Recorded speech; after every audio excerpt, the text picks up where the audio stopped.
¿Por qué? Porque los criterios de Galileo ya no alcanzaban, ya no eran suficientes. De ser en sí pasaron a ser para sí, ¿ah? Y se establece entonces un nuevo intento de determinar un mundo. ¿Sale? Entonces, aparece, vamos a llamarlo así, no es una caricatura en realidad, aparece Newton y determina el objeto y plantea, no es que el objeto busque su lugar natural, como dice Aristóteles, ni tampoco si hacemos un hoyo en la Tierra, este objeto va a atravesar la Tierra y se va a seguir en un movimiento rectilíneo uniformemente acelerado, no, tampoco. ¿Ah? Lo que ocurre, es que los objetos buscan el centro de gravedad de los planetas. La Tierra está cayendo hacia la Luna está cayendo hacia la Tierra, está siendo atraída, hay una atracción, y no cae o no termina de caer hacia la Tierra porque pues, está en movimiento. Si algo detuviera a la Luna en su movimiento, inmediatamente se viene abajo, ¿no? A la Tierra, está siendo atraída. Y la Tierra está en movimiento también, entonces no termina nunca de caer. No está siguiendo un punto, ¿no? Que, no se que se mueve, que no se queda fijo, no se queda quieto, ¿no? Entonces, en realidad, los objetos, ¿no? Si hacemos un hoyo en la Tierra, así que atraviesa la Tierra, tendrían que detenerse en el centro. Se van a acelerar, sí, pero cuando lleguen al centro se van a detener. E incluso hay una predicción que él hace es que en algún momento va a dejar de acelerar antes de llegar al centro de la Tierra. ¿Es que se puede hacer eso? ¿Se puede saber eso? Pues no, no se puede saber, es una predicción que, bueno, en fin, ¿no? Pero entonces lo que vemos aquí, otra vez para ilustrar otra vez esta idea, ¿no?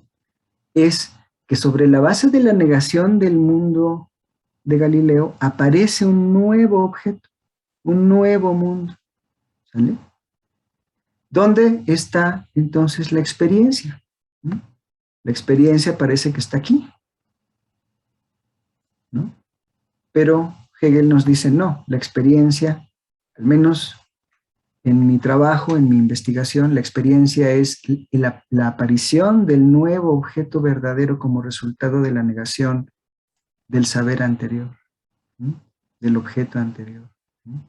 ¿Sale? Entonces, esta noción de experiencia es muy, muy rica, ¿no? Es una noción de experiencia dinámica, es una noción de experiencia distinta de las que habíamos visto antes, de la noción pasiva, de experiencia de los empiristas, de la noción activa, incluso de experiencia de Kant. Es una noción dinámica de experiencia, un movimiento, el resultado de un proceso. A ese proceso Hegel lo llama un proceso dialéctico. Y el resultado del proceso dialéctico, pues es un nuevo mundo, una nueva afirmación, ¿sí? El universo tiene una propiedad que se llama atracción universal.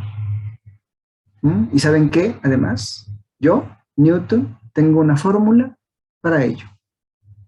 Nada más y nada menos. Imagínense eso. Imagínense eso.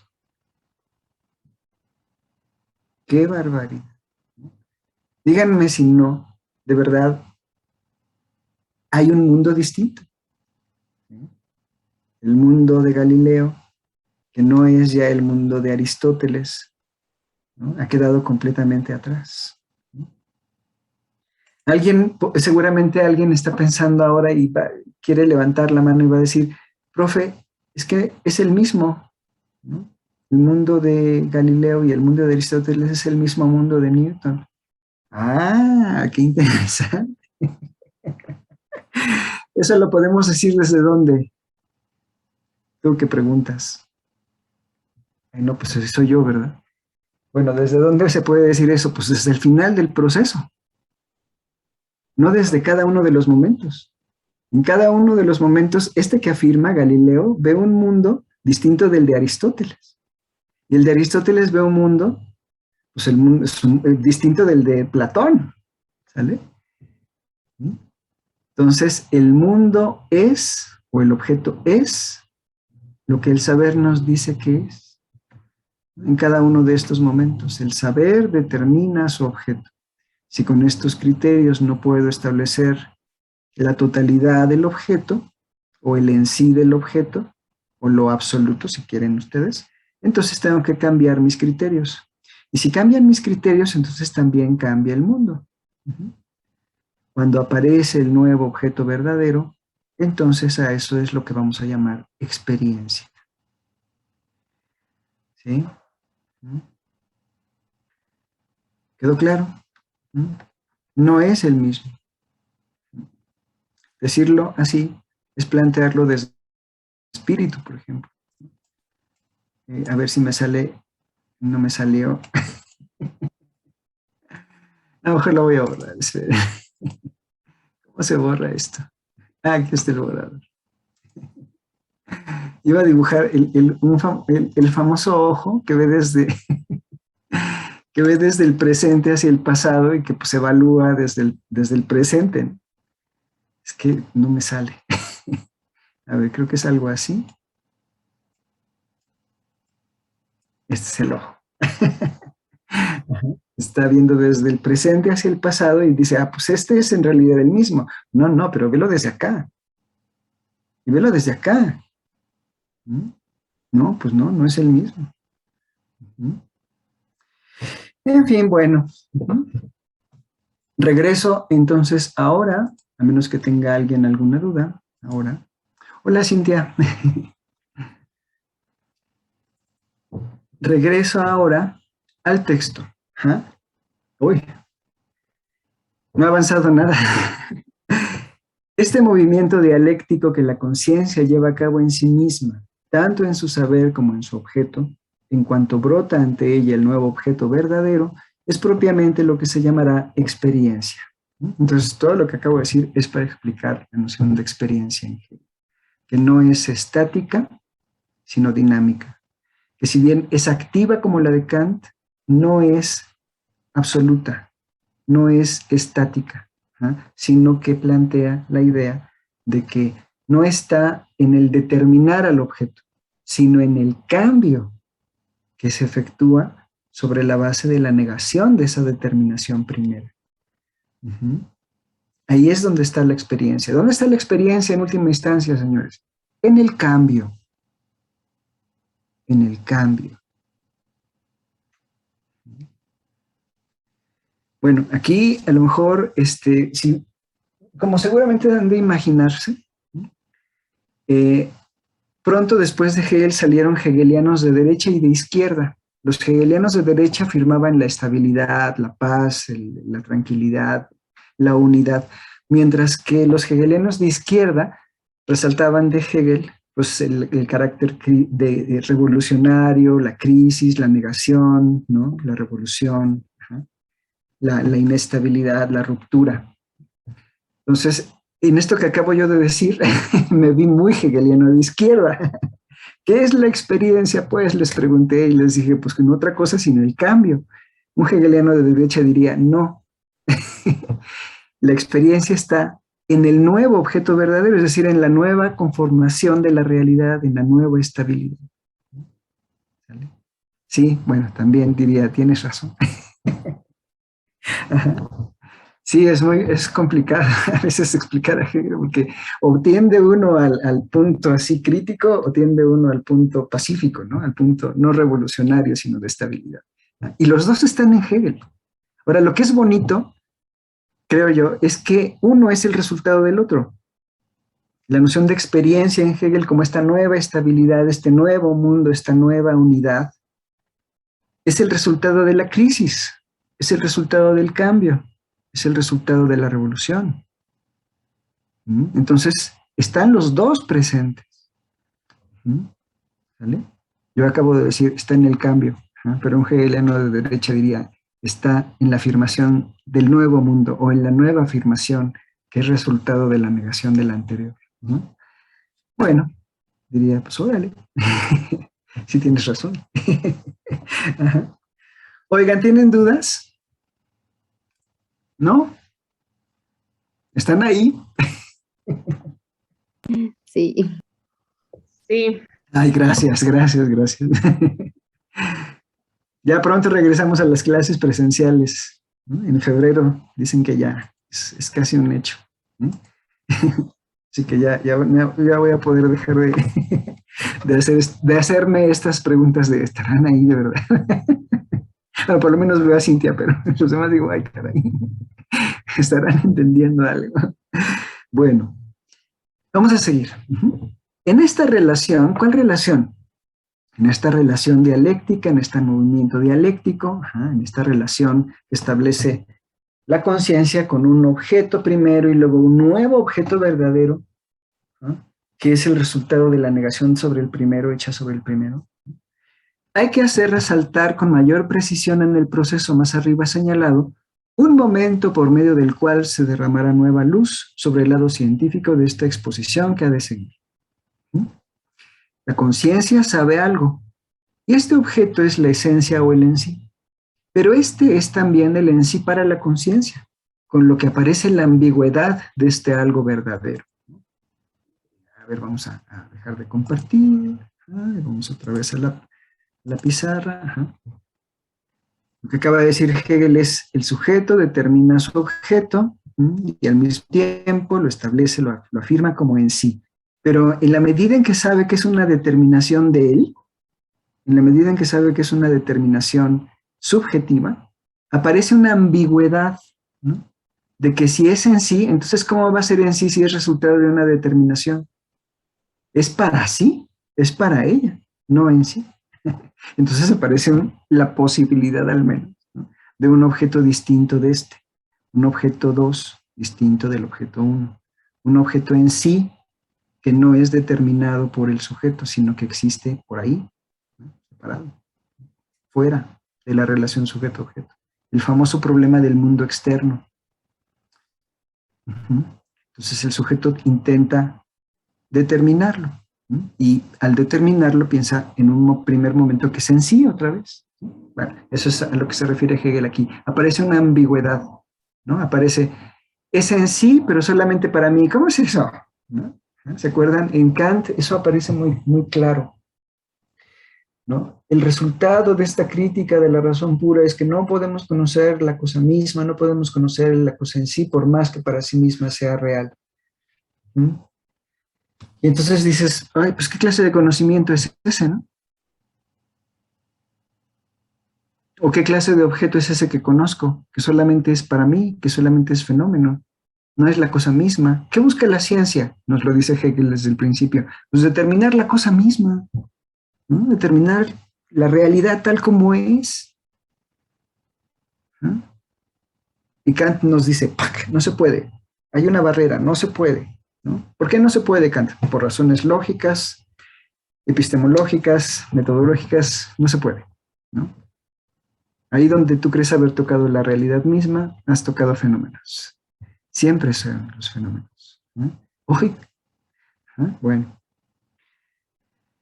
Entonces aparece esa ambigüedad, ¿no? Si el conocimiento es de la realidad, parece que no puedo tener conocimiento de la realidad, ¿no? Si el conocimiento es conocimiento de la cosa en sí, parece que no puedo tener conocimiento de la cosa en sí porque es contradictorio, ¿no? Solo puedo tener conocimiento del fenómeno, del objeto como es para mí. Uy, entonces aparecen muchos problemas, ¿no? En fin, bueno, pero ahorita los vamos a ver. Aparecen muchos problemas. Déjenme, ¿cómo es? Sí, dejar de compartir y luego otra vez la pantalla y la... Entonces dice, en esta relación hay que hacer resaltar con mayor precisión en el proceso más arriba señalado, el proceso dialéctico, un momento por medio del cual se derramará el lado científico de la exposición que ha de seguir. La conciencia sabe algo y este objeto es la esencia o el en sí, pero este es también el en sí para la conciencia, con lo que aparece la ambigüedad de este algo verdadero, ¿no? ¿Qué clase de verdad es esa que es nada más para mí? ¿No? ¿Qué pasó aquí? Sí, en este algo verdadero. Vemos que la conciencia tiene ahora dos objetos. Uno es el primer en sí y otro el ser para ella de este en sí. El segundo solo parece ser por el momento la reflexión de la conciencia en sí misma, una representación, no de un objeto, sino solo de su saber de aquel primero. ¿Ah? Es decir, una sospecha, una representación, una idea, no tiene contenido. Pero, dice Hegel, como más arriba hemos puesto de relieve, el primer objeto cambia, deja de ser el en sí para convertirse en la conciencia en un objeto que es en sí solamente para ella, lo que quiere decir a su vez que lo verdadero es el ser para ella de este en sí y por tanto que esto es la esencia o su objeto. Este nuevo objeto contiene la anulación del primero, es la experiencia hecha sobre él. ¿Ah? Pues bueno, para no regresar a la pantalla esta, ¿no?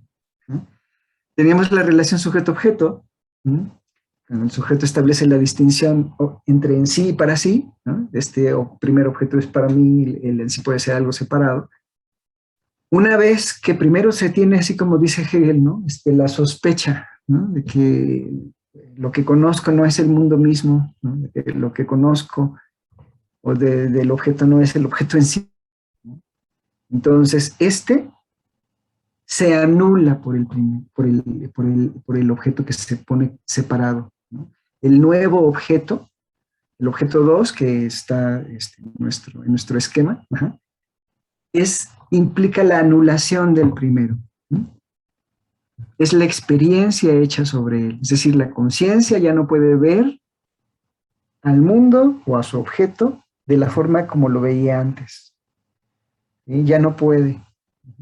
Ya no lo puede, aunque quiera, ya no puede ver otra vez a los objetos caer y decir, buscan su lugar natural. ¿Sí? Oye, Aristóteles, ¿y por qué cuando enciendo fuego, el fuego tiende hacia arriba? Pues porque es etéreo, busca el sol, las estrellas. Pero pues todos los graves van a caer, buscan su lugar natural. ¿Sí? No, ya no lo puedo ver así. ¿Sí? Es una imposibilidad ya en la visión. No es como el pato conejo, ¿no? Que puedo ver el pato y luego ver el conejo y luego ver el pato otra vez y luego ver el conejo si yo hago ¿cómo se dice? El ordenamiento de las cosas que quiera, ¿no? O ver a la viejita y ver a la joven, ¿no? A la anciana y a la joven parisina. En la misma imagen puedo ver las dos, simplemente ordenando la información de una forma y luego en la otra. No. Es como si una vez que vi, ya no puedo dejar de ver de la misma forma. ¿No? Una vez que se ha dado la penetración consciente en la no verdad del saber que se manifiesta, ya no puedo ver mi objeto de la misma forma que antes. Una vez que he sido newtoniano, ya no puedo ver el mundo como lo veía Galileo, mucho menos como lo veía Aristóteles. ¿Vale? No puedo. Este nuevo objeto contiene la anulación del primero, es la experiencia hecha sobre él. Ahora, aquí voy a tratar de explicar algo que la traducción no nos ayuda. La palabra que implica o que está traducida aquí más bien como anulación es Aufhebung. Lo voy a poner déjeme ver. ¿Dónde está? ¿Dónde se pone? A ver. Aufhebung. ¿Dónde se pone? Es que tengo que dejar de compartir, yo creo. No, en el chat, ¿verdad? Aquí está. La palabra es Aufhebung. Aufhebung. Y esta palabra, die Aufhebung, el die es el artículo, se suele traducir más bien como superación. Superación. Superación, Aufhebung. Es decir, el objeto 2 supera al primero. Pero ¿en qué sentido lo supera? En el sentido de que, en el sentido de una inclusión. El objeto 2, el en sí, que se pone fuera de la relación sujeto-objeto, es en realidad resultado de una reflexión, es en realidad resultado de una puesta en cuestión, es en realidad resultado de que mientras más sé sobre mi objeto me doy cuenta de que menos sé de él. Entonces se plantea ese objeto 2 o ese en sí separado de la relación sujeto-objeto, ¿no? Cuando la determinación alcanza ese objeto, el objeto 2, al objeto en sí, que estaba separado, independiente, ¿no? Dice Hegel, el objeto 2 se vive como si fuera nuevo, como si me lo hubiera hallado de una forma completamente aleatoria, como si me hubiera topado con él en la cabeza y caray, no te había visto. Y no me doy cuenta, eso es lo que va a decir Hegel en un momento, y no me doy cuenta de que el objeto 2 es en realidad resultado de la mediación del sujeto, es en realidad resultado de la reflexión del sujeto. El objeto 2, el en sí, separado, independiente, es en realidad el resultado de un proceso de negación que yo mismo puse en la relación sujeto-objeto. Yo mismo. Entonces no me lo he encontrado de una forma aleatoria, dada, así hacia afuera, contingente, no necesaria, ¿no? Sino que en realidad el objeto 2, el en sí, que distingo de este objeto para mí o del para sí, es el resultado de un proceso dialéctico. ¿Por qué quiere enfatizar eso Hegel? ¿Por qué lo quiere enfatizar? Hay dos razones por las que desea enfatizar aquí que el objeto 2 es en realidad no un objeto nuevo, un objeto contingente, un objeto con el que me he encontrado por pura casualidad, sino que es el resultado de un proceso de búsqueda, de un proceso de crisis, de un proceso, pues sí, de un proceso de inestabilidad y de insatisfacción total, ¿no? Pero yo no me doy cuenta, o la conciencia más bien no se da cuenta, ¿no? Lo que quiere enfatizar Hegel ahí, ¿no? Es que ese nuevo objeto, que es en el que está implícito en la noción de experiencia hegeliana, ese nuevo objeto verdadero es el resultado de un proceso puesto por la conciencia, pero no se da cuenta. Eso es por eso lo quiere enfatizar Hegel. Está tratando de establecer, está tratando de decir, fíjate, ¿no?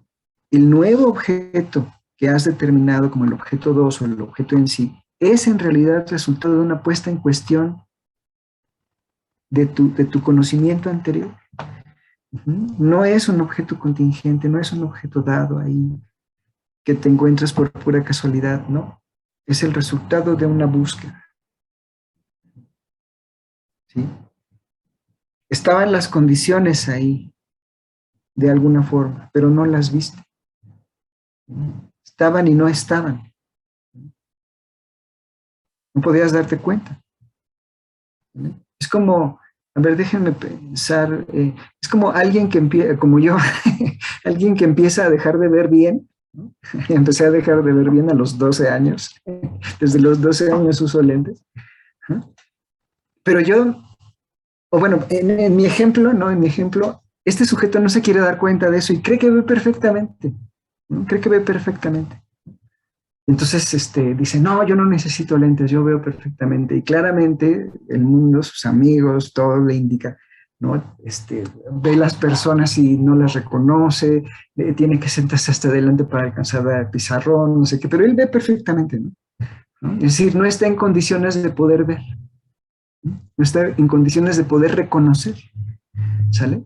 Que el nuevo objeto verdadero es en realidad el resultado de un proceso. Entonces lo abraza como si fuera el en sí nuevo, ahora sí el en sí definitivo, absoluto, y no se da cuenta de que es en realidad resultado del pasado. Y el pasado lo ve como superado, en el sentido de Aufhebung. Lo ve como superado, lo ve como un error, como, sí, estaba mal, pero ya estoy bien, ¿no? El pasado se ve como un error, el pasado se ve como un fracaso, cuando en realidad el pasado es el punto de partida para el nuevo objeto verdadero. Entonces esa noción de Aufhebung, de superación, que parece ser la anulación del objeto 1 hecha en el objeto 2, es en realidad una inclusión. El objeto 2 contiene al objeto 1 pero negado. El objeto 2 contiene al objeto 1, es más, el objeto 2 es posible por el objeto 1, por la negación del objeto 1. Esa es la idea. Contiene la anulación del primero. El mundo newtoniano contiene la anulación del mundo galileano. El mundo galileano contiene la anulación del mundo aristotélico. Así parece que se entiende así. Pero ojo, dice Hegel, no es una anulación, es que el mundo newtoniano ha llegado a ser el resultado de la negación del mundo anterior. Entonces no es que haya desaparecido, no es que haya sido un error, no es que haya sido algo negativo, algo malo. Es el resultado de un proceso. Y si no lo ves así, entonces no has aprendido nada. Esa es la moraleja, en el fondo. Si no puedes alcanzar a ver eso, entonces no has aprendido nada. Sigues estando enajenado. Porque no puedes reconocer en el pasado las condiciones para el presente. Esa es la cuestión. Sigue viendo el presente como lo nuevo, como lo absoluto, como lo en sí. Lo abraza y se entrega a él. Así. Y no se da cuenta de que es el resultado de la experiencia hecha sobre el objeto anterior. Incluso intenta olvidar el pasado. Incluso cree poder olvidar el pasado. Y por eso la conciencia está enajenada. Es decir, no se reconoce a sí mismo. Bueno, ¿se podría decir que es el resultado de la experiencia? Sí, en efecto. El resultado de la experiencia es esta superación o esta inclusión del objeto 1 en el objeto 2. ¿Sale? A ver, vamos a leerlo. Déjenme cerrar aquí esto. Déjenme cerrarlo. Ya. Para que pueda yo leer, porque si no, no puedo leer. Repito, vemos que la conciencia tiene ahora dos objetos. Uno es el primer en sí, otro el ser para ella de este en sí. El segundo solo parece ser por el momento la reflexión de la conciencia en sí misma, una representación, una sospecha, no de un objeto, sino solo de su saber de aquel primero. Es como si imagínense algo así como, yo me veo a mí mismo conociendo un objeto. Y me distingo de mí mismo y me veo a mí mismo conociendo un objeto. Y entonces desde fuera digo, no, mano, pues estás mal. ¿No? Desde fuera yo digo, ay, caray. En un primer momento yo no puedo ver eso, ¿no? Pero si me distingo a mí mismo, si hago esta mediación, ¿no? Entonces puedo decir, no, pues es que lo que tú estás viendo no es la totalidad del objeto. No estás viendo algo más. No estás en condiciones de verlo. No lo quieres ver. No estás en condiciones. ¿Vale? Entonces, dice, pero como más arriba hemos puesto de relieve, el primer objeto cambia y deja de ser el en sí para convertirse en la conciencia en un objeto que es en sí solamente para él. Ese es el momento de la duda y la desesperación. Lo que sabemos de una persona o de un objeto o del mundo resulta no ser en sí, sino simplemente un en sí para nosotros. Lo que quiere decir a su vez que lo verdadero es para ella, es el ser para ella de este en sí. ¿Qué está diciendo aquí? En otras palabras, a lo mejor ya lo están imaginando, que la verdad es relativa a un contexto histórico, que la verdad es relativa a un criterio, que la verdad es relativa. Pero entonces eso es un relativismo. No. No nos está planteando de ninguna forma Hegel aquí la ausencia de criterios. Al contrario, nos está planteando una relatividad del saber. ¿Sí? No, pero esos criterios son arbitrarios. No, tampoco. Cada uno de estos criterios es el resultado de la negación del anterior. Hay un orden. ¿Se acuerdan? La totalidad de las formas de la conciencia no real se alcanzará cuando veamos la cohesión, la unidad del proceso, la necesidad del proceso. Entonces no hay criterios arbitrarios o dogmáticos. Todos son el resultado de una reflexión dialéctica, de una reflexión mediada. ¿No? No hay ni relativismo ni dogmatismo, hay relatividad histórica, hay relatividad contextual. Eso sí, aquí lo dice, ¿no? Como más arriba hemos puesto de relieve, el primer objeto cambia para dejar de ser el en sí, para convertirse en la conciencia, en un objeto que es en sí solamente para él. Lo que quiere decir a su vez que lo verdadero es el ser para ella de este en sí, y por tanto que esta es la esencia o su objeto. Este nuevo objeto contiene la anulación del primero, y es la experiencia hecha sobre él. ¿No? Solo así voy a dejar de compartir. Este nuevo objeto, el objeto 2, contiene la anulación del primero, es decir, es el resultado de la negación del primero. ¿Cuál es el problema? Que este sujeto 2, no lo vive así. No lo vive como resultado de un proceso, no lo ve así. ¿Sí? No ve la experiencia en el sentido hegeliano, ve la experiencia en el sentido kantiano, de determinación, ¿sí? De determinación activa. ¿No? Pero en cuanto se da cuenta de que esa determinación es activa, pues entonces este objeto no es en sí, sino que es solamente para él. Pero el asunto es que Hegel nos está invitando a pensar que este objeto 2, ¿no? Y la relación de este sujeto 2 ya ha cambiado. No es la experiencia está en el proceso de cambio, ¿no? La experiencia está en el proceso que devela este nuevo objeto verdadero como resultado de la anulación del primero. Pero eso no lo puede ver la conciencia. La conciencia que vive el momento no lo ve, ¿no? Eso lo podemos decir desde el final del proceso, ¿no? ¿Sale? Esa es la idea. Ver el resultado no como un resultado nuevo, simplemente desvinculado, eh, neutro, ¿no? Sino ver el resultado como resultado de un proceso de negación, de un proceso dialéctico, ¿no?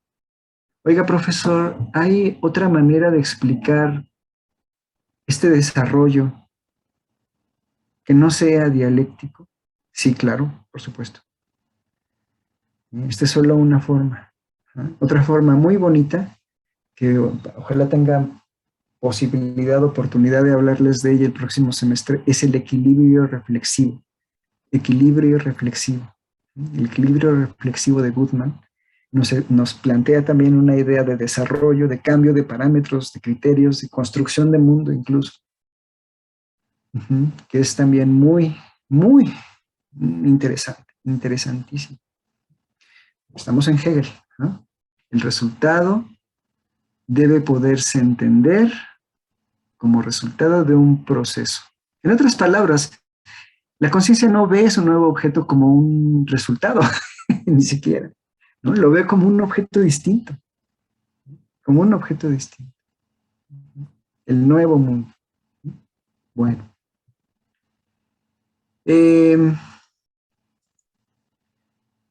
Sí, la palabra Aufhebung. ¿No?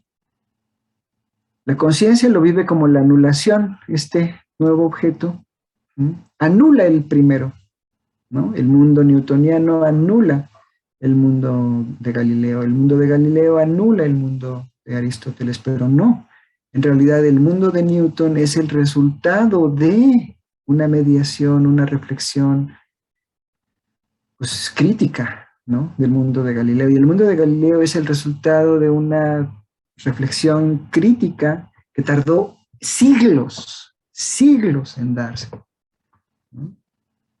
Desde por lo menos el siglo II después de Cristo, 3, que empezaron a traducirse las obras de Aristóteles, hasta el siglo XI, ¿no? O XII, que empezó ya a reflexionarse críticamente sobre Aristóteles, ¿no? Hasta llegar al siglo XV, XVI. O sea, imagínense, ¿no? Todavía somos, en muchos aspectos todavía somos galileanos, ¿no? ¿No? Me acuerdo, no, en muchos sentidos todavía somos aristotélicos, perdón, iba a decir eso.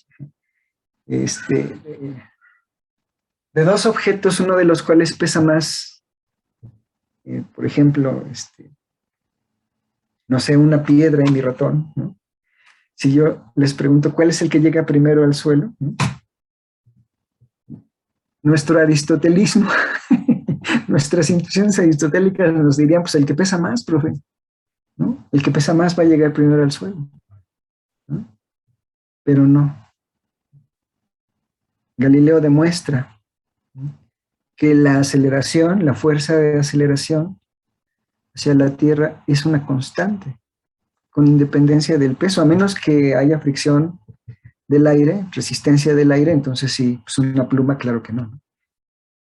¿Sí? Pero si estuviéramos en un cuarto cerrado al vacío, es decir, sin aire, soltáramos una hoja de papel hecha bolita y un objeto pesado caerían al mismo tiempo. Incluso, a lo mejor, extendida. ¿Ah? Me acuerdo que, eso no sé si se los he contado, ya me acuerdo. ¿Qué tanto digo? ¿En qué clase? Pero me acuerdo que hace muchos años en un programa en Televisa, pues ¿dónde más? Pusieron un televisor y un refrigerador enfrente del Televisa y dijeron, voten, quién va a caer, cuál va a caer primero? Pues claro, todo el mundo votó por el refri. Ajá. Y pocos, muy pocos realmente votaron porque iban a caer al mismo tiempo. Pues sí, porque no es el peso, ¿no? La fuerza con la que se aceleran los objetos hacia la Tierra es la misma. En fin, entonces, el mundo de Galileo implica la superación del mundo aristotélico. Pero de lo que no se da cuenta la conciencia es de que este mundo aristotélico es el resultado de un proceso de negación hecho sobre el mundo aristotélico. Es más, no se quiere dar cuenta. ¿Y saben por qué no se quiere dar cuenta? Porque este mundo resultó ser falso. Y no nos gusta la falsedad, no nos gusta estar en el error. Y Hegel nos invita a pensar que el error es el promotor de la verdad, ¿no? Que el error es lo que impulsa al acierto, ¿no? Está implícito. El mundo que tenemos es el resultado de la negación de los mundos anteriores, de los fracasos anteriores, de los errores anteriores, ¿no? ¿Se puede evitar el error? No. ¿Es evitable? No. ¿Es eso malo? No. ¿Estamos en el error ahora? Pues quién sabe. Afirmando lo que afirmamos sobre el universo. No lo sabemos. No sé en este momento si estamos en el en sí o en el para sí. Lilia, por favor. Sí, ¿sí me escuchas? Uh-huh.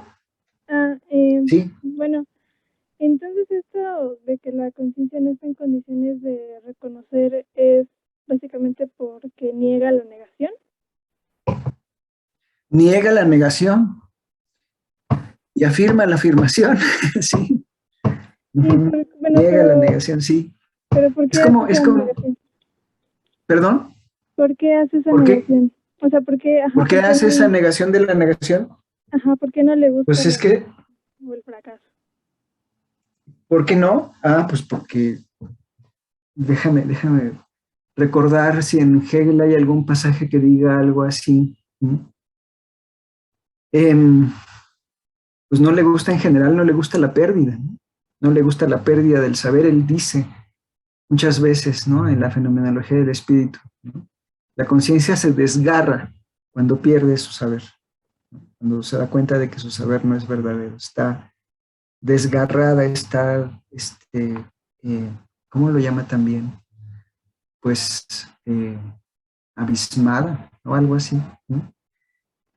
Y no, por supuesto, pues no, como podríamos imaginar, ese sentimiento de pérdida no le gusta.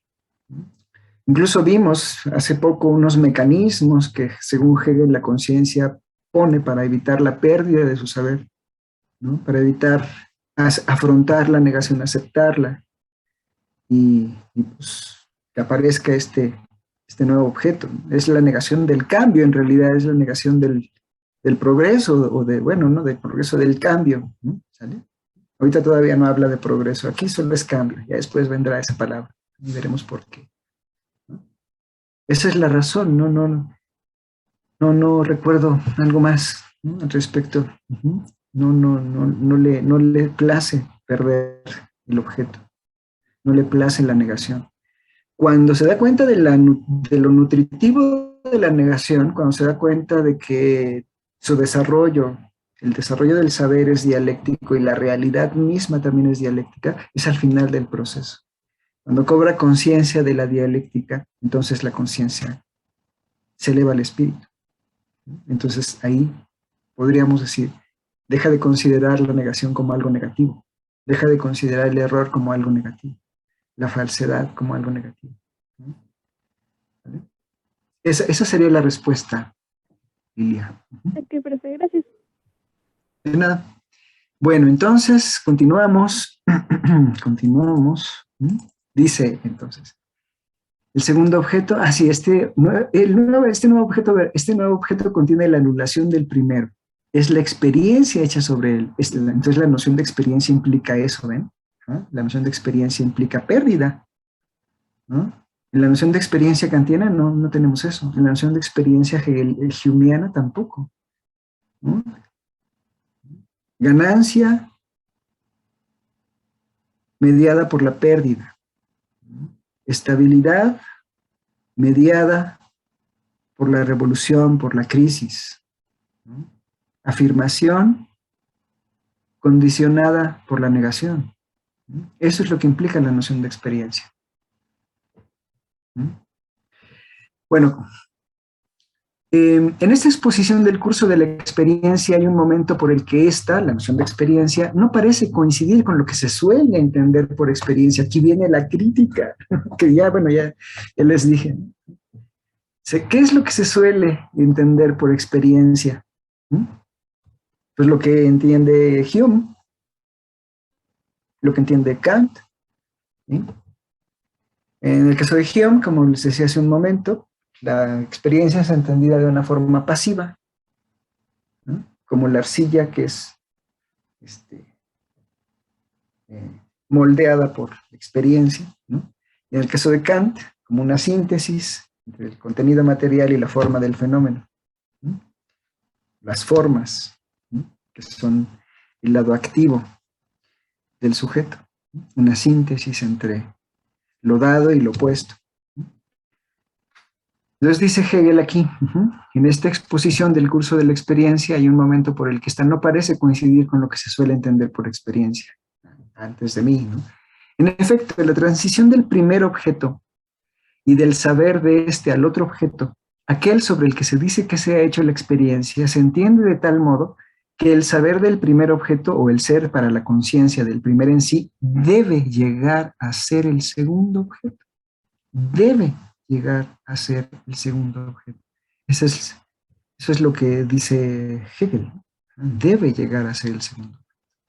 ¿No? Y convertido ahora en el primero, debe llegar a ser el siguiente. Y a su vez, debe llegar a ser el siguiente. Es decir, hay una línea de necesidad. Pues bien, dice Hegel, eso es lo que yo digo, eso es lo que planteo yo, Hegel, en la fenomenología del espíritu, esa es mi forma de entender experiencia. Pues bien, a diferencia de esta, ordinariamente parece por el contrario como si la experiencia de la no verdad de nuestro primer concepto se hiciese en otro objeto con el que nos hemos encontrado de un modo contingente y puramente externo. De tal manera que en general se ve en nosotros solamente la pura aprehensión de lo que es en sí y para sí. No sé si pudieron ver eso que hice. La pura aprehensión de lo que es en sí y para sí. Así como así. Aprehensión con H es así. Entonces está distinguiendo justo lo que acabo yo de decir hace un momento, ¿no?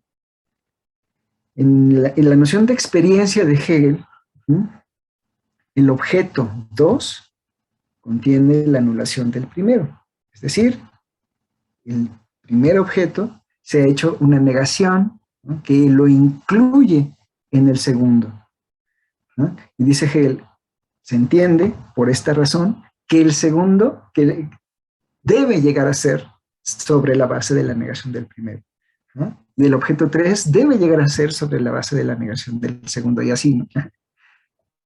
Y dice él, pues ordinariamente se entiende todo lo contrario, ¿no? Se entiende que la experiencia es contingente, es un encontrarse, un hallarse con algo que simplemente es, pues no resultado de un proceso, sino pues un mundo distinto, puramente externo. Y además, fíjense cómo dice, y que se da en nosotros solamente la pura aprehensión de lo que es en sí para sí, de una forma pasiva, de una forma, ¿no? Así como, no tengo que hacer otra cosa más que ir a abrazarlo.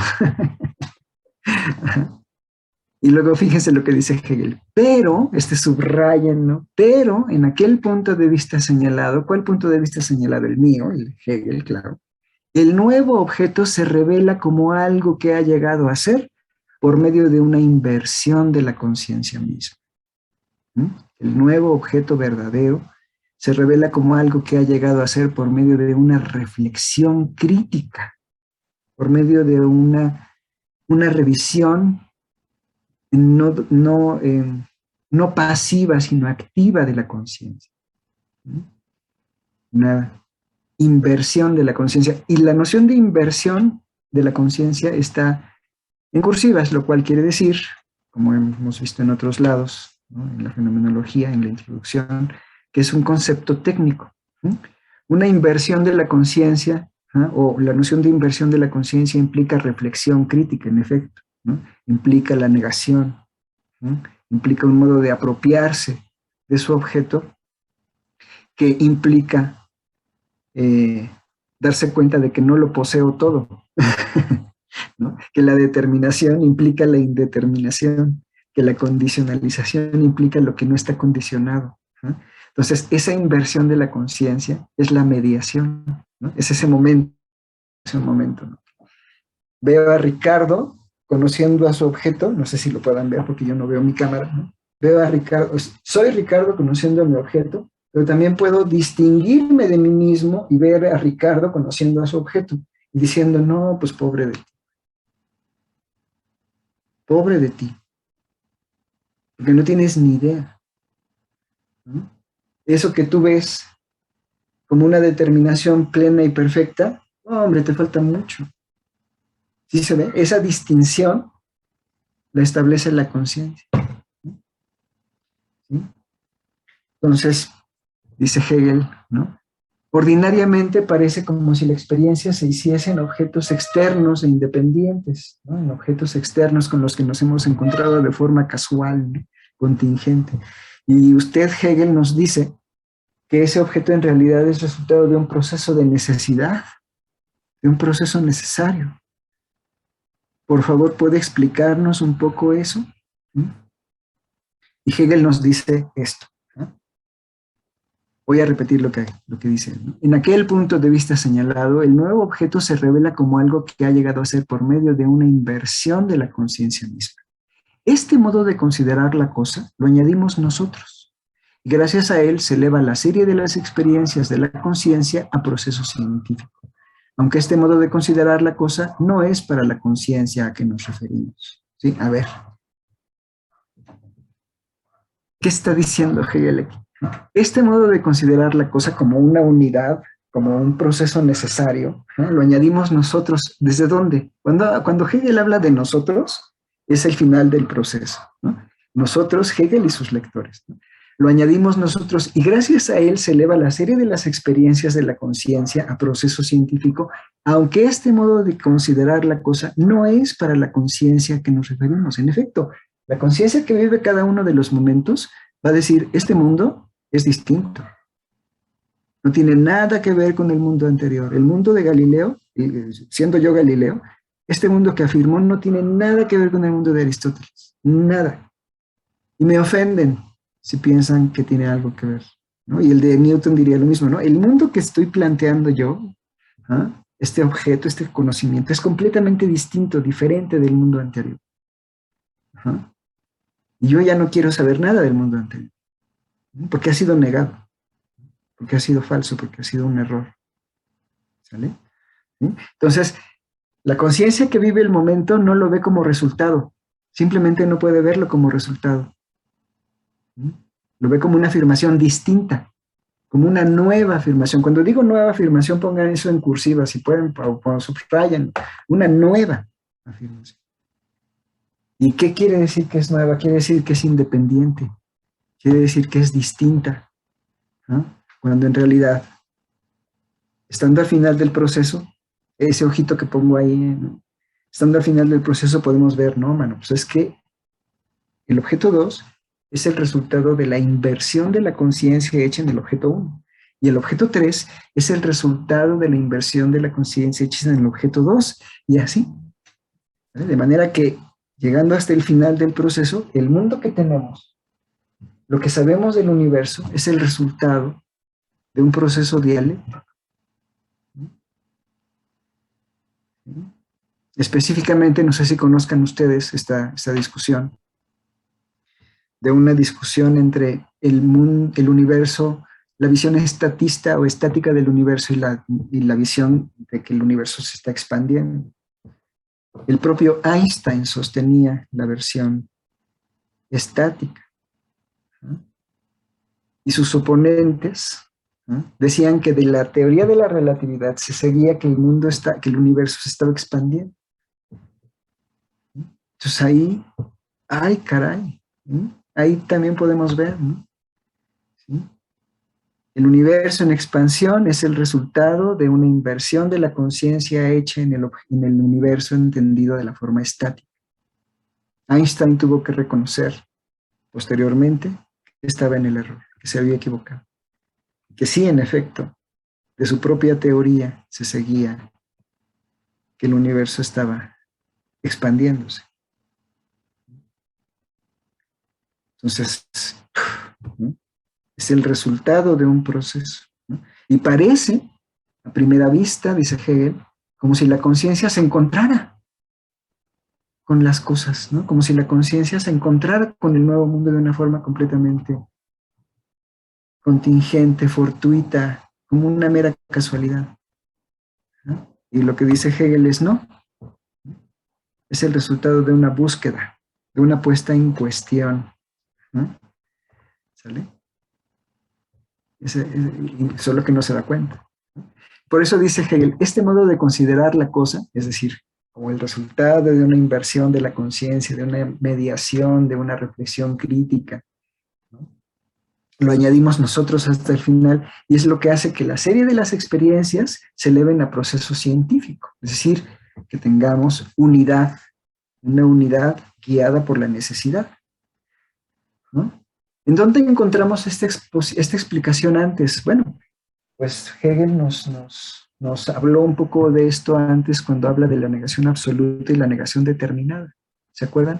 ¿Qué es lo que le da necesidad al proceso? Si imagínense en las preguntas temáticas, si aparece una de estas preguntas. ¿Qué es lo que le da necesidad al proceso? ¿Qué dice Hegel acerca de la necesidad del proceso? ¿De dónde sale la necesidad del proceso? De la negación determinada. ¿Sí? La negación absoluta es la quietud, es la muerte. ¿Ah? Pero la negación determinada es el punto sobre el cual puedo avanzar hacia la siguiente configuración. ¿Vale? Entonces, eso es lo que va a decir Hegel ahorita, ¿no? Este modo de considerar la cosa lo añadimos nosotros y gracias a él se eleva la serie de las experiencias de la conciencia a proceso científico. Aunque este modo de considerar no es para la conciencia a que nos referimos. Nos encontramos aquí en realidad con la misma circunstancia de que más arriba hablábamos, al referirnos a la relación de esta exposición con el escepticismo, o sea, la de que todo resultado que se desprende de un saber no verdadero no debe confluir en una nada vacía o una nada absoluta, sino que debe ser aprendida necesariamente como la nada de aquello cuyo resultado es. Resultado que contendrá así lo que el saber anterior encierra de verdadero. La negación del mundo galileano encierra la verdad del mundo newtoniano, ¿no? Y la negación del mundo aristotélico encierra la verdad, o es la representación de la verdad del mundo galileano. Entonces, por eso es que hay necesidad. ¿Sí? Si afirmamos la pérdida, entonces pues, es una nada vacía. Pero si afirmamos la negación determinada, ¿qué es lo que se está negando? Bueno, una forma de entender la aceleración, una forma de entender el movimiento, una forma de entender la causa del movimiento, las leyes del movimiento, ¿no? Si se entiende eso, entonces podemos dar el paso a lo siguiente, ¿no? Dice Hegel, ¿no? Lo cual, dice Hegel, se representa aquí del modo siguiente. Cuando lo que primeramente aparecía como el objeto desciende en la conciencia a un mero saber de él. Es decir, el saber es al mismo tiempo saber y ser del objeto. Cuando, dice Hegel aquí, ¿no? Cuando lo que primeramente aparecía como el objeto desciende en la conciencia a un mero saber de él, es que se ha separado el ser del saber, ¿no? Y cuando el en sí deviene un ser del en sí para la conciencia, tenemos el nuevo objeto por medio del cual surge también una nueva figura de la conciencia, para la cual la esencia es ahora algo distinto de lo que antes era. Fíjense aquí también, este lenguaje es muy interesante. Utiliza la palabra esencia. Ustedes ahora están viendo Platón probablemente, Aristóteles, ya a lo mejor empiezan a ver Aristóteles. La noción de esencia en Aristóteles es fija, es quieta, es absoluta, ¿no? La esencia es lo que no cambia en medio del cambio de las propiedades pueden cambiar, ¿no? Y la esencia es lo que reúne las propiedades y que además no cambian, ¿no? En cambio, en Hegel, la esencia es móvil, la esencia es dinámica, la esencia es el en sí, y el en sí no es el mismo todo el tiempo, ¿no? Está cambiando, ¿no? Se afirma el en sí, se da esa unidad saber y ser, posteriormente se separa ese ser, se queda el saber vacío y se intenta a través de determinar el en sí, ¿no? Con base en criterios, con base en parámetros, ¿no? Digo, ahora sí sé el mundo, ¿no? Como ahora a lo mejor afirmamos, sí, ahora sabemos qué es el universo, ¿no? Pero al mismo tiempo, como seguramente ya podrán imaginar y seguramente han oído, muchos astrónomos, muchos científicos, teóricos dicen, pues lo que sabemos del universo es casi nada, o sea, es muy poco en realidad. Queda un montón de cosas por saber, queda un montón de enigmas por resolver, ¿no? La energía oscura, la materia oscura, o sea, caray, ¿no? Entonces, fíjense, al mismo tiempo es determinación y lo indeterminado, ¿sí? El saber es al mismo tiempo, pone las condiciones de la determinación y al mismo tiempo también las condiciones de lo indeterminado, las preguntas que están por venir, los enigmas, las anomalías, lo que no se ha conocido, ¿sí? Y buscamos determinar, con base en criterios siempre, con base en estándares, con base en criterios epistémicos, no de una forma dogmática, ¿vale? Entonces, por eso dice Hegel aquí, para entender por qué la experiencia, como yo la entiendo, dice Hegel, implica necesidad, tenemos que recordar que la experiencia es el resultado de la negación determinada. La negación determinada nos permite justamente tener una nueva afirmación, el nuevo mundo que aparece como resultado de la negación. Nos permite la experiencia, ¿sí? Entonces la experiencia implica necesidad. La experiencia implica un tránsito necesario de un objeto 1 a un objeto 2, a un objeto 3 y así. Pregunta, esto que acabo de decir, esto que acaba de decir Hegel, ¿implica un determinismo? ¿Esto que está diciendo Hegel implica una teleología? Por supuesto que no. Por supuesto que no, ¿no? ¿Cómo lo sabemos?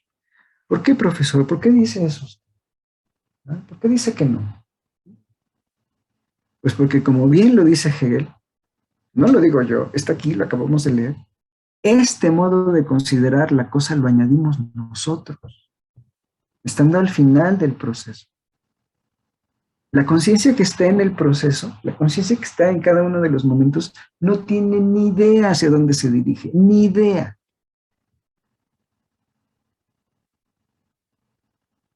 No puede saberlo, no tiene ni idea. ¿Sí? Afirma el mundo, reflexiona críticamente sobre su saber, separa el en sí, el ser de su objeto, intenta volver a capturarlo. Así va. ¿Sí? Este modo de considerar la cosa, este modo de considerar el proceso como algo necesario, dialéctico, resultado de la negación, lo añadimos nosotros al final del proceso. O, por decirlo así, nos damos cuenta de eso al final del proceso. Pero la conciencia que está en el momento no tiene ni idea, ¿sale? No tiene ni idea. ¿No? No es una necesidad, pues, entonces, ya lo dije antes, lo repito ahora, no es una necesidad que venga desde el pasado hacia el presente. Es una necesidad vista desde el presente hacia el pasado. ¿Sí? ¿Sí? Ya les he contado, ¿no? Dejé la facultad de 1 año y medio, me puse a trabajar, hice otras cosas, ¿no? Ahora estoy dando clases. Debería decir en la facultad, pero pues ni siquiera estamos en la facultad, estamos a distancia. Bueno, ahora soy profesor de la facultad. Tuve que haber regresado. ¿No? Tuve que haber terminado mínimamente la licenciatura. ¿No? Y a veces ni con eso podías empezar a dar clases en la facultad. ¿Está claro eso? ¿Sí? ¿Yo sabía que iba a regresar? No, la verdad no. A lo mejor pudo no haberse dado perfectamente. Pude no haber regresado. Pero regresé, ¿sale? Esa es la idea. ¿No? Algo tuvo que ocurrir para explicar el presente. Ese tener que no es una predeterminación, una predestinación. No. Es solo algo que se puede ver por el presente o desde el presente. ¿No? Bueno, entonces repito, lo que se presenta aquí del modo siguiente, cuando lo que primeramente aparecía como el objeto desciende en la conciencia a un mero saber de él, y cuando el en sí deviene el ser del en sí para la conciencia, tenemos un nuevo objeto por medio del cual surge también una nueva figura de la conciencia. Esto es importantísimo también, surge también una nueva figura de la conciencia, para la cual la esencia es ahora algo distinto de lo que era antes. Voy a dejar de compartir, espero que esta sea la última vez que regreso a la pizarra. Este es el momento que les decía yo que no había mencionado Hegel, que yo ya les había adelantado. Cuando el saber cambia, cuando mi objeto cambia, mis criterios Disculpe, cambian. profesor. Sí, dime. Sí, ahorita que salió Tomás. esto de la teleología y el determinismo, Sí. sí es curioso porque ya, bueno, aquí la tengo, en el 21 de octubre me había salido esta duda, pero no se la había preguntado, pero ahorita que sale... Desde el 21 de octubre. La hago. Muy bien. La anoté, entonces mejor la leo. Sí, adelante.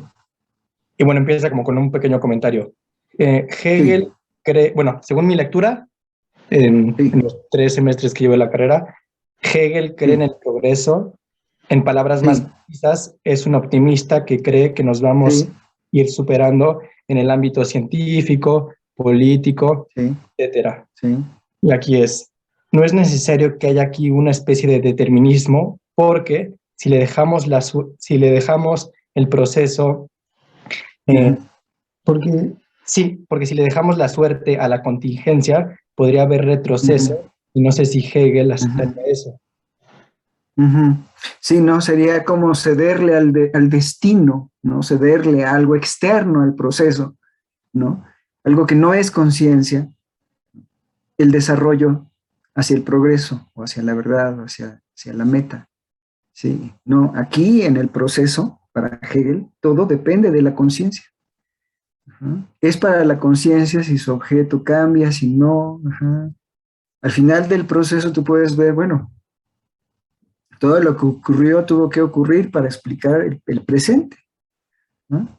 Si hubiera un determinismo, si hubiera una especie de destino, parecería que entonces el sujeto no es responsable, que en realidad no es activo, es una ficción, ¿no? Que hay una especie de poder o de entendimiento superior, ¿no? Una inteligencia distinta que ordena todas las cosas de manera separada del proceso. Pero Hegel no quiere eso. Ya desde Kant, ese tipo de lenguaje está vedado, ¿no? ¿Sí? En efecto, sí, sería como restarle responsabilidad en su construcción del mundo y del saber a la conciencia, si Hegel planteara algo así como un determinismo. Y no. Incluso él lo dice muy claro, ¿no? Este modo de ver el proceso como algo necesario, este modo de ver el objeto como debe cambiar del mundo galileano al mundo newtoniano, y del mundo aristotélico al mundo galileano, y del mundo platónico al mundo aristotélico, esa manera de plantear como un DVD, ¿ah? Tiene que ser así, ¿ah? Es puesto por nosotros, desde el final del proceso. ¿Por qué? Porque así es la forma como se integra la explicación del presente. ¿Ah? Es así la forma en la que se va ordenando, se va dando pues, la serie de configuraciones que explican el mundo que tenemos en el presente. ¿Ah? Así ocurrieron, ¿no? Yo no estoy inventando nada, ahí están. ¿Ah? Entonces, esa manera de ver como si hubiera un determinismo, como si hubiera una necesidad, es puesta desde el final del proceso. Y no está ¿ah? Como algo externo. Eso es justamente la idea. No está como algo externo, como un designio divino. Muy bien, Tomás. Muy bien.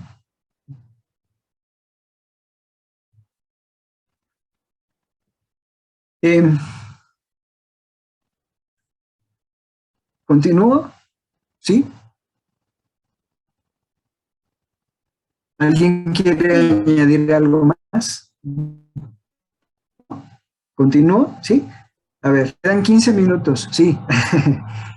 Fíjense, les decía yo, en efecto, que hasta este momento, Hegel va a plantear la idea de que también la conciencia cambia, ¿no? Nos ha hablado de que el saber cambia, de que los parámetros cambian, los criterios, y que también con base en eso también cambia el mundo. Si el saber cambia, también el mundo cambia, ¿no? Y si el saber cambia y el mundo cambia, entonces también los criterios que nos permiten esa relación. Uh-huh. Pero lo que no nos había dicho, sino hasta ahora, es que también el sujeto cambia. También la conciencia cambia. Este objeto 2, medido con unos parámetros 2, implican una nueva configuración del sujeto, un sujeto distinto de este.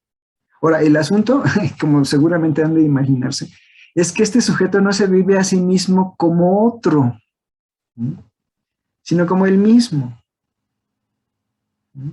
No se ve a sí mismo como experimentado, ¿no? Como habiendo hecho la experiencia, ¿no? Sino como él mismo, ¿no? Cuando en realidad este ya no es el mismo que este. Pues el mundo cambia, todo está cambiando, pero a veces no nos damos cuenta. No lo queremos ver.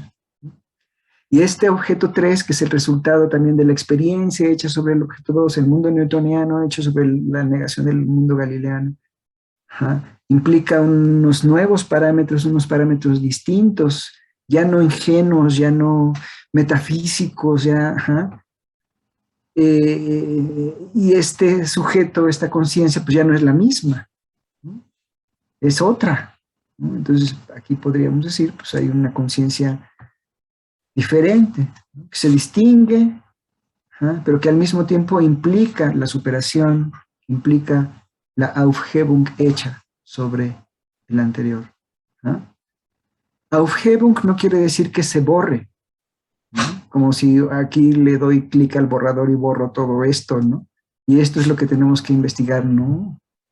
Aufhebung significa este está implícito en este 2 está implícito en el 3, este 1 está implícito en el 2, pero negados. En otras palabras, somos el resultado de estas cosas. Somos el resultado de darnos cuenta de que hay que afinar los criterios, que hay que madurar nuestro conocimiento, robustecerlo todo el tiempo. Esa es la idea. No es Aufhebung en el sentido de eliminación del pasado, no es superación como Es que ya lo superé, ¿no? Ya esa relación ya quedó atrás, ya lo superé. No es olvido, no, en lo absoluto. Aufhebung significa darse cuenta de que el pasado está presente en el presente y que el presente es el resultado de un proceso dialéctico del pasado. ¿Mm? Verlo así no se puede hacer ni en uno, ni en dos, ni en tres, sino al final del proceso. Es el resultado del estudio hegeliano. ¿Sí? Verlo de esa forma, ¿no? Verlo de esa manera, ¿no? Como el pasado tiene un poder importante, el pasado tiene un poder explicativo fundamental. No me atrevería a decir justificatorio, no me atrevería a decir, hay todo un debate acerca de si lo que quiere hacer Hegel es también justificar el presente. No quisiera entrar en esa discusión, ¿no?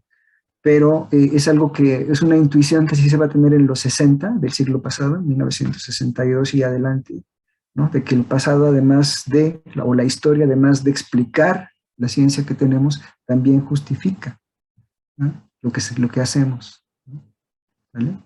El contexto de justificación y el contexto de descubrimiento se unen, no se distinguen. Bueno, aquí lo que me interesa ahora de lo que acaba de decir Hegel es que todo está cambiando, el sujeto, el objeto, la relación, los criterios, y así vamos.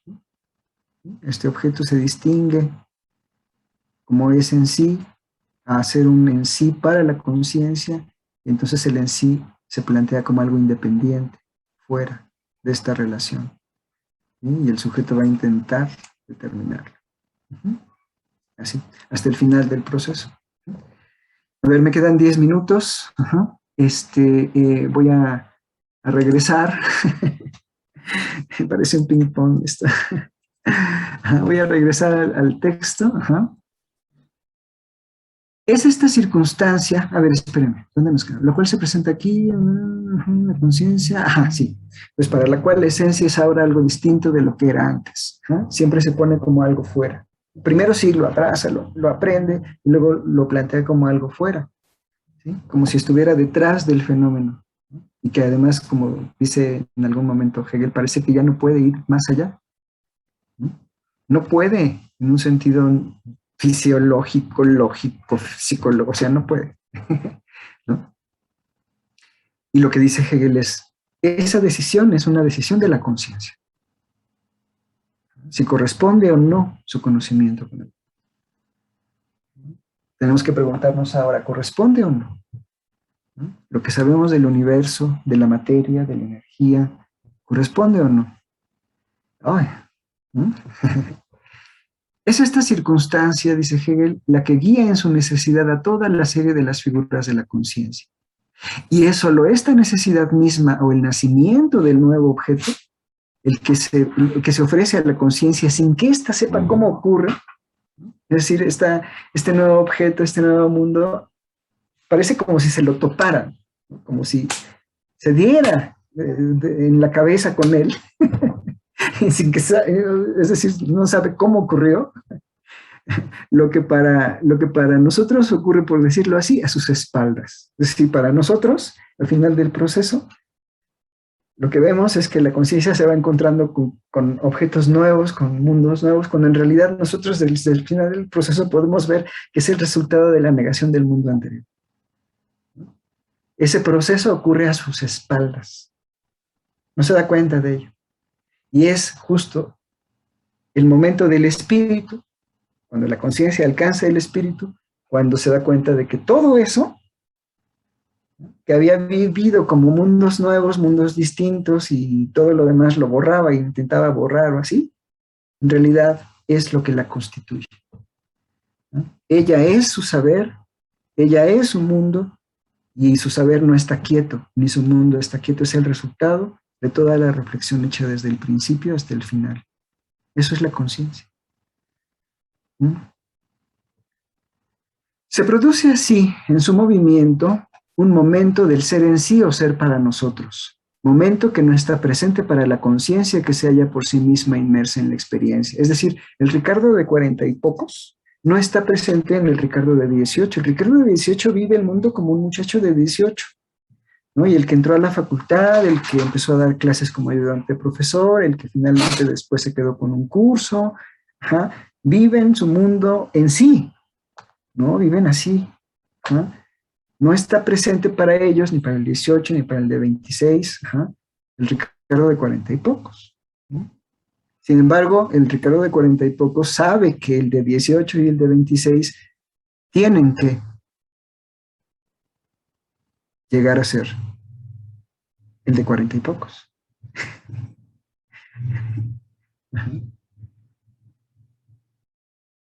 Ese momento al que se refiere aquí Hegel se produce así en su movimiento, un momento del ser en sí o ser para nosotros. Ay, dije que ya no lo iba a hacer, pero aquí voy de nuevo. Tengo que compartir. Ay, déjenme ver dónde está la pizarra. Acá. Fíjense, hasta ahora, ay no. Bueno, ¿cómo le haré? ¿Cómo le haré? Déjenme ver, ¿cómo le haré? Ah, sí, ya sé. Aquí, en el chat. ¿Ah? Fíjense, en alemán, in sich es en sí. In sich. Für sich, ay, ¿cómo se pone el umlaut aquí? Ah, no. La diéresis, sí, así. Für sich, es el para sí. En sí y para sí. In sich und für sich. Cuando Hegel se refiere a este momento como el en sí o para nosotros, él lo escribe an sich, es decir, al final del proceso. No in sich, el que está metido ahí, el Ricardo de 18, el Ricardo de 26, de 32, sino an sich, el que está al final, el que estoy ahora yo, ¿no? Estoy tratando de hacer todo el recorrido de mis momentos más importantes para explicar por qué soy como soy, por qué sé lo que sé. An sich. No se puede traducir de otra forma más que en sí o para nosotros. Für uns. An sich o für uns.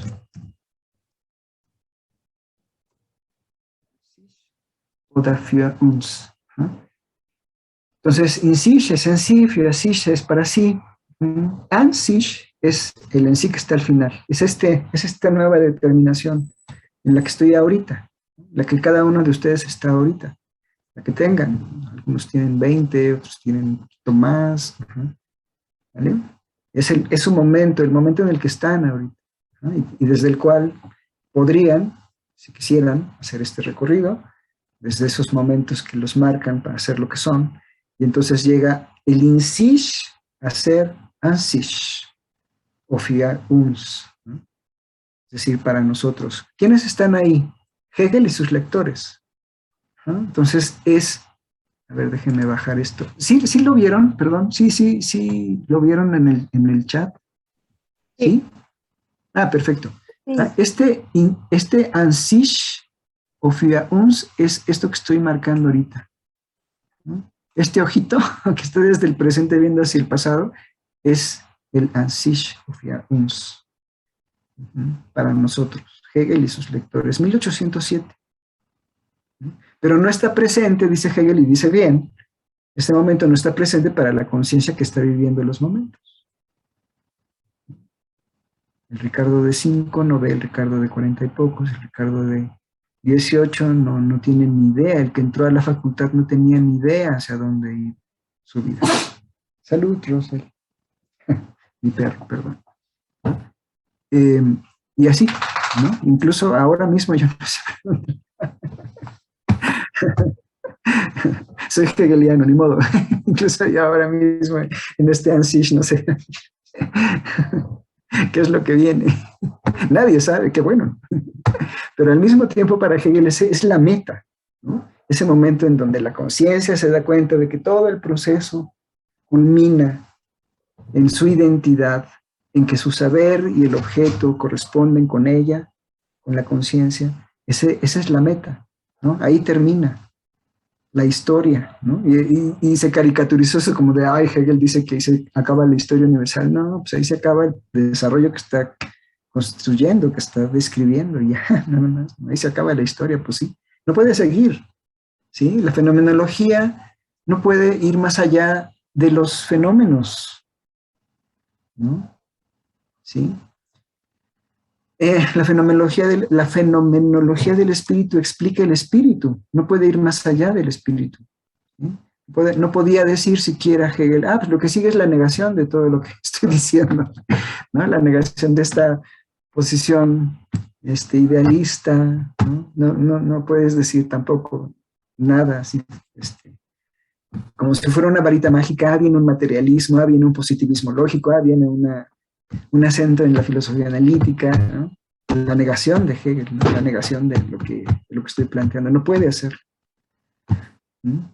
Es un criterio metodológico, un lineamiento metodológico. La fenomenología solo habla de fenómenos, de lo que ya ocurrió, de lo que está ocurriendo. ¿Ah? Y la fenomenología, por lo tanto, si ustedes compraron el libro, si lo tienen por ahí, si ustedes abren las primeras páginas, de veras así, abren la portada y ven las primeras páginas de la fenomenología, Hegel subtitula la fenomenología como ciencia de la experiencia de la conciencia. Ciencia de la experiencia de la conciencia. Fíjense nada más, qué bárbaro. Ciencia de la experiencia de la conciencia. ¿Sí? Está todo ahí. Ciencia de la experiencia, en el sentido hegeliano, de la conciencia.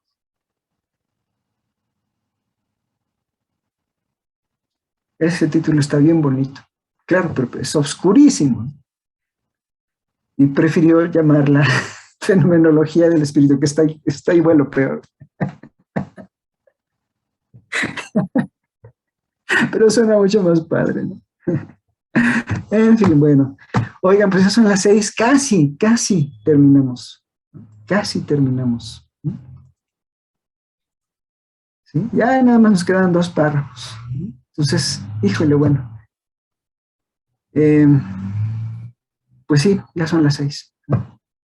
¿Terminamos este párrafo? ¿Les parece? Nada más. 2 minutos, ¿sí? Ya no voy a decir nada más, ¿sí? Órale, perfecto. Sí. Se produce así, gracias, se produce así en su movimiento un momento del ser en sí o del ser para nosotros, o ser para nosotros, an sich oder für uns, momento que no está presente para la conciencia que se halla por sí misma inmersa en la experiencia. Pero el contenido de lo que nace ante nosotros es para ella, y nosotros solo captamos el lado formal de este contenido o su puro nacimiento. Para ella, esto que nace es en realidad el objeto, lo es todo, mientras que para nosotros es al mismo tiempo en cuanto movimiento y en cuanto devenir. ¿Sí? Es decir, el Ricardo de 18 que entra a la facultad, vive la facultad como el mundo total, ¿sí? Pero para nosotros que estamos al final del proceso, bueno, para mí que estoy al final del proceso, pues es solo un momento, que ya pasó. No es que la facultad deje de ser mi mundo, ¿no? Pero ya no la veo de la misma forma. Ya no. Es diferente ahora. ¿No? Porque he hecho la experiencia sobre mi objeto. ¿Sale? En fin, bueno, es un poco esa idea, ¿no? El mundo para la conciencia que está en esos momentos lo es todo. Al final del proceso, desde el final del proceso, tú puedes ver que eso que está afirmando en realidad pues va a cambiar. Va a haber otras cosas, otros horizontes, problemas que la van a hacer ver su objeto de forma diferente. ¿Sale? En fin, bueno, pues aquí lo dejamos, ¿sí? ¿Sí? ¿Les parece bien? Nos quedan ya 2 párrafos. En realidad, yo creo que ya la próxima clase, yo esperaba terminar hoy, realmente, pero bueno. La próxima clase ya empezamos con Peirce, con Charles Peirce. Vamos a ver bueno, voy a tratar de ofrecerles una introducción al pragmatismo, clásico. ¿De qué forma el pragmatismo implica la negación de Hegel o de los hegelianos, como ellos lo vieron? ¿Y por qué? ¿No? ¿Por qué se dio ese momento? ¿No? ¿Qué se está afirmando en ese momento? Finales del siglo XIX, ¿no? 1807 es la fecha en la que escribe Hegel la fenomenología del espíritu, en que la termina, la publica al menos. Es principios del siglo XIX. Ahora vamos a ver una posición de finales del siglo XIX. El pragmatismo clásico. No nos va a dar tiempo a ver más que a lo mejor la fijación de la creencia. Bueno, pues nos vemos. Profesor, entonces la siguiente Tomás, clase dime. solo va a dar una introducción. ¿Eso quiere decir que no tenemos que leer nada o sí? No, sí, empiezan. Para que tenga sentido un poco lo que van a leer, les voy a ofrecer esa introducción. Así que sí, empiezan a leer el texto de la fijación de la creencia. A lo mejor va a ser así como, un choque, porque es una forma de hablar, de escribir completamente diferente. Va a ser así como, ¿qué me están diciendo? Pero con la introducción que les voy a dar, van a empezar a caer los 20 y me voy a referir al texto también, claro. Muchas gracias. De nada, Tomás. Nos vemos. Gracias, profe. Gracias, Cintia. Que estén muy bien. Nos vemos, Renata. Gracias, profe. Bye. Gracias. Nos vemos, Alejandro. Hasta luego.